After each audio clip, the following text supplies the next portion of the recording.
Magandang umaga, ako po si Benison Estareja. Meron pa rin tayong update regarding sa ating monitor na si Severe Tropical Storm Hana with international name na Haikui.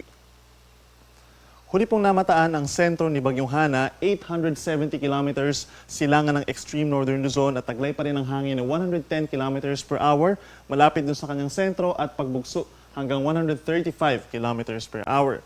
Kumikilos pa rin ito west-northwest sa bilis na 20 kilometers per hour.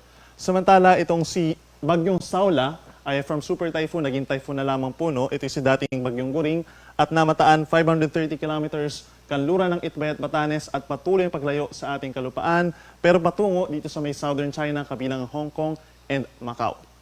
Itong si Bagyong Saula, Severe Tropical Storm Hana at isa pang Severe Tropical Storm sa malayong parte ng ating Pacific Ocean ay nag-enhance po ng habagat or southwest monsoon lalo na dito sa malaking bahagi po ng Luzon. Meron din po tayong monitor ng mga cloud clusters dito po sa may silangan ng ating bansa. Dito sa may loob at labas ng Philippine Area of Responsibility, possible po na may mabuo na low pressure area within 24 hours and over the weekend is possible na ma-develop into a tropical depression. So patuloy po tayong magmo-monitor. Ito yung latest track ng Pag-asa regarding po kay Bagyong Hana. Kung mapapansin po nila, patuloy na unti-unting bumababa po yung track nitong si Bagyong Hana. So inaasahan po within the next 3 days ay kikilos west-northwest ang Bagyong Hana. In terms of intensity, possible po na mamayang hapon ay lumakas pa ito bilang isang typhoon. Pero throughout its course dito sa may parting Taiwan and China, hindi naman natin inaasahan na magiging super typhoon or napakalakas ito na bagyo. In terms of its track, meron po tayong bahagyang pagbaba at bahagyang pagtaas. Meron pa rin tayong cone of uncertainty na tinatawag. So ito sa ngayon ay posibleng maglandfall po dito sa may parting northern Taiwan pagsapit po ng Sabado ng gabi or bukas ng gabi hanggang Sunday ng madaling araw. And then eventually pagsapit po ng Sunday ng hapon ay maglandfall po dito sa may parting, parting eastern China at lumabas ng Philippine Area of Responsibility Sunday po ng hapon. Pero possible din po na mapaaga ng bahagya yung paglabas ng Philippine Area of Responsibility nitong si Bagyong Hana, maaari pong Sabado ng gabi patungo na dito sa may parting Eastern China at hindi maglandfall dito sa may Taiwan. So patuloy po tayong maki-update sa mga ilalabas po na updates ng Pag-asa. Samantala, yung ang lawak naman po nitong si Bagyong Hana, kung mapapansin nila is bahagyang lumaki into 600 kilometers po. So habang lumalagpas dito sa may parting North Philippine Sea itong si Bagyong Hana, is kung mapapansin nila, mababa yung chance na dumikit pa yung malakas na hangin sa kalupaan po ng Luzon. So mababa rin yung chance na magkaroon pa rin tayo ng tropical cyclone wind signals. Pagdating naman po sa mga pag-ulan, asahan pa rin ang epekto ng habagat sa malaking bahagi ng ating bansa, lalo na dito sa Luzon. Meron pa rin tayong 50 to 100 millimeters na ulan kada araw for the next 3 days po o hanggang sa linggo dito sa Luzon. Kabilang ng Ilocos Region, Abra, Benguet, dito rin po sa Central Luzon, kabilang ang Tarlac, Nueva Ecija, Pampanga, and Bulacan. Sa Calabarzon, pinaka-apektado ang Rizal, Cavite, and Batangas. At pagsapit ng linggo, apektado naman ang Calamian Islands sa Palawan at lalawigan din po ng Antique. So mag-ingat po sa mga posibleng pagbaha or pagguho ng lupa. Possible po yung mga light to moderate with at times heavy rains. Samantala, for the next 3 days, mas maraming ulan po ang posibleng bumagsak dito po sa Metro Manila, Zambales, Bataan, and Occidental Mindoro. 100 to 200 millimeters per day po ang posibleng bumagsak doon. Kaya asahan din po yung mga minsan malalakas na mga pag-ulan, moderate to heavy with at times intense rains. So mas mataas yung chance na magkaroon po ng mga heavy rainfall warnings in these areas. Pagdating naman po sa mga class suspensions, kapag meron tayong orange and red rainfall warnings, ay automatically po ay suspended ang klase from kindergarten hanggang grade 12 or senior high school po. At depende pa rin po sa inyong local government units. Kung wala naman tayong red or orange rainfall warnings, ay pwede pa rin tayo magtaas or pwede pa rin tayo mag-suspend ng klase at ng trabaho. In terms of malalakas na hangin, possible pa rin po ang gusty conditions kahit malayo po yung bagyo sa ating kalupaan. Ito po ay dahil sa habagat.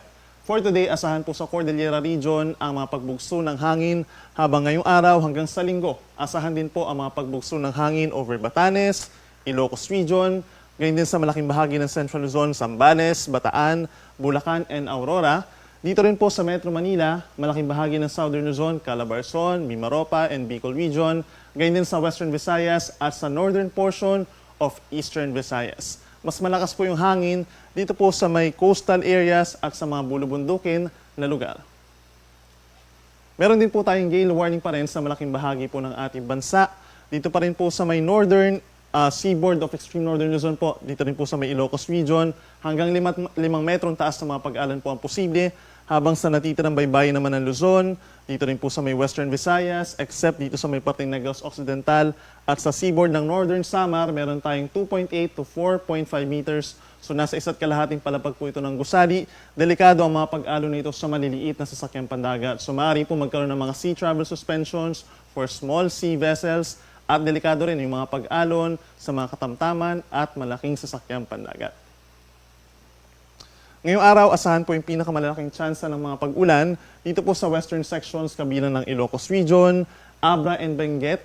Dito rin po sa may Central Luzon, Zambales, Bataan pa rin, Tarlac, Pampanga, Nueva Ecija and Bulacan. Dito sa Metro Manila, Rizal, Cavite, Batangas, at dito rin po sa Occidental Mindoro. So mag-ingat sa mga posibleng pagbaha or pagguho ng lupa. Lahat po ng mga pag-ulan ay dahil sa habagat. Samantala, dito naman sa rest of Cordillera Region, Batanes and Babuyan Islands, rest of Central Luzon, rest of Calabarzon, and rest of Mimaropa. Asahan din po yung kalat-kalat na ulan and thunderstorms ngayong araw. Habang sa ilang bahagi pa ng Cagayan Valley and Bicol Region, bahagyang maulap at minsang maulap ang kalangitan. Nasasamahan lamang po ng mga saglit na mga pag-ulan dulot ng localized thunderstorms. Sa ating mga kababayan sa Visayas, Antique pa rin po ang pinakang uulanin epekto ng southwest monsoon. And for the rest of Visayas, bahagyang maulap at minsang maaraw naman po ang kalangitan. May tsansa rin ng mga pag-uulan, lalo na sa malaking bahagi ng Western Visayas, tanghali pa lamang at possible din po yung mga pulupulong ulan sa hapon at gabi. Sa ating mga kababayan sa Mindanao, pinaka-apektado pa rin po ng southwest monsoon itong western sections. Sa Zamboanga Peninsula and Bangsamoro Region, hindi naman po tuloy-tuloy yung mga pag-ulan, bahagyang maulap na kalangitan pero mas mataas ang tsansa ng localized thunderstorms. Dito pa rin sa may northern Mindanao at sa may bahagi po ng Caraga Region, itong Surigao del Sur, Nagusan del Sur, mataas din po ang chance ng mga pagkidlat, pagkulog, pagsapit po ng hapon at gabi. For the next 3 days, asahan pa rin ang epekto ng southwest monsoon or habagat na siyang pinalalakas ng mga bagyo sa silangan po ng ating bansa. So for Metro Manila, for the next 2 days, paminsan-minsang malakas na ulan pa rin po ang mararanasan. So kung lalabas po ng bahay, ay magdala po ng pananggalang sa ulan or even sa baha. At pagsapit naman ng Lunes, bahagyang hihina ang mga pag-ulan, kalat-kalat na ulan and thunderstorms, dulot pa rin ng habagat. Sa mga mamamasyal po over Baguio City, magdala po ng payong dahil asahan pa rin ang maulang panahon for the next 3 days. Meron tayong mga light to moderate with at times heavy rains dulot ng habagat, so mag-ingat din po sa mga pagguho ng lupa. Sa ating mga kababayan over Bicol Region, by tomorrow, asahan pa rin po ang generally fair weather conditions apart from some localized thunderstorms sa hapon. Then pagsapit ng Linggo and Lunes, malaking bahagi ng Bicol Region ang maulap ang kalangitan at sasamahan din ito ng kalat-kalat na ulan and thunderstorms dulot ng southwest monsoon. Sa atong mga kaigsuonan din na over Metro Cebu for the next 3 days ay bahagyang maulap hanggang kuminsan maaraw ang kalangitan lalo na bukas. Then may chance po ng mga localized thunderstorms pagsapit ng hapon at gabi. At panghuli sa atong mga kaigsuonan din na over Metro Davao, mainit at malinsang ang panahon ng mararanasan for the next 3 days. Mayroong mga pag-uulan, localized thunderstorms lamang po. So wala itong kinalaman sa bagyo or low pressure area. Si Haring Araw ay sisikat 5:44 a.m. at lulubog 6:08 ng gabi. Yan muna ang latest mula dito sa Weather Forecasting Center ng Pag-asa. Ako muli si Benison Estareja. Mag-ingat po tayo.